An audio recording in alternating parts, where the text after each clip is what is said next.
10 bagay na kailangan mo tang pumiyok pa ako, ga.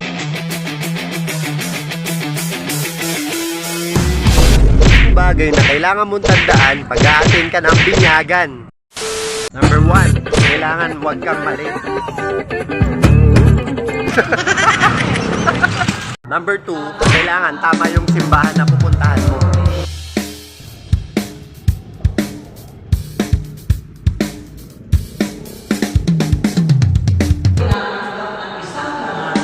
Mali naman ata ito. Yes, we are. Number 3, huwag kang mag-vlog sa loob ng simbahan.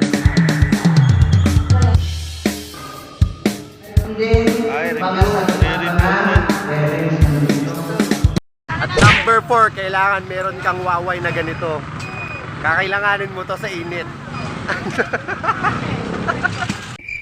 Para akong bitag dito, may hinahanting ako. Number 5, makipag-seminar ka muna.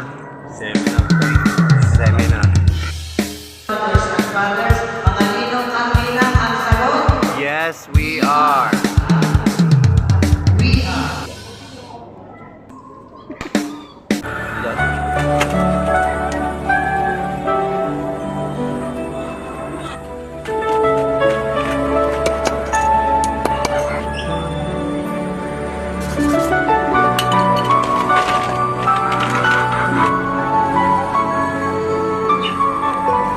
Promises, I do. Hindi ko po itutuloy ang binyag ng mga baby na ito kung hindi ko kayo sasagot. Uy, sumagot kayo. So again, ano ang isasagot natin, mga ninong? Do you reject Satan, all his evil works, and empty promises? I do. Do you believe in God, the Father Almighty, who created heaven and earth? I do. Do you believe in Jesus Christ, His only Son, our Lord, who was born of the Virgin Mary, who was crucified, died, and was buried, and rose from the dead, and is now seated at the right hand of the Father? I do. Do you believe in the Holy Spirit, the Holy Catholic Church, the communion of saints, the forgiveness of sins, the resurrection of the body, and life everlasting? I do. I do.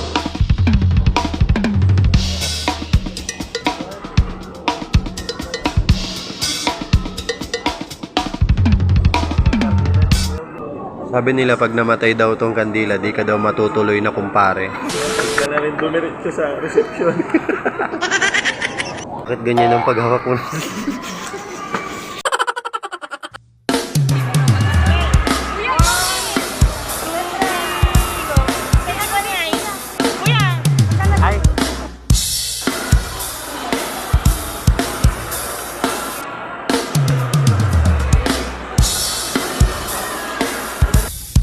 Tapos na yung binyagan, diretso na lang tayo sa reception. Kainan na. Let's go. Number 6, balik mo yung kandila. Huwag mong ililigpit. Para may ibalik din siya sa'yo pag nag-away kayo. Number 8, dapat merong kang kalamansi sa bag para di ka maumay sa kainan, di ba?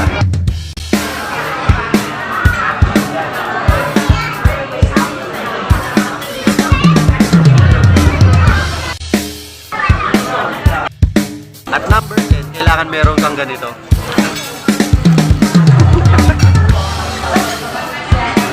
Sinilopin. Tapos na kami. Ayun na sir, magpapabalot pa yan sir.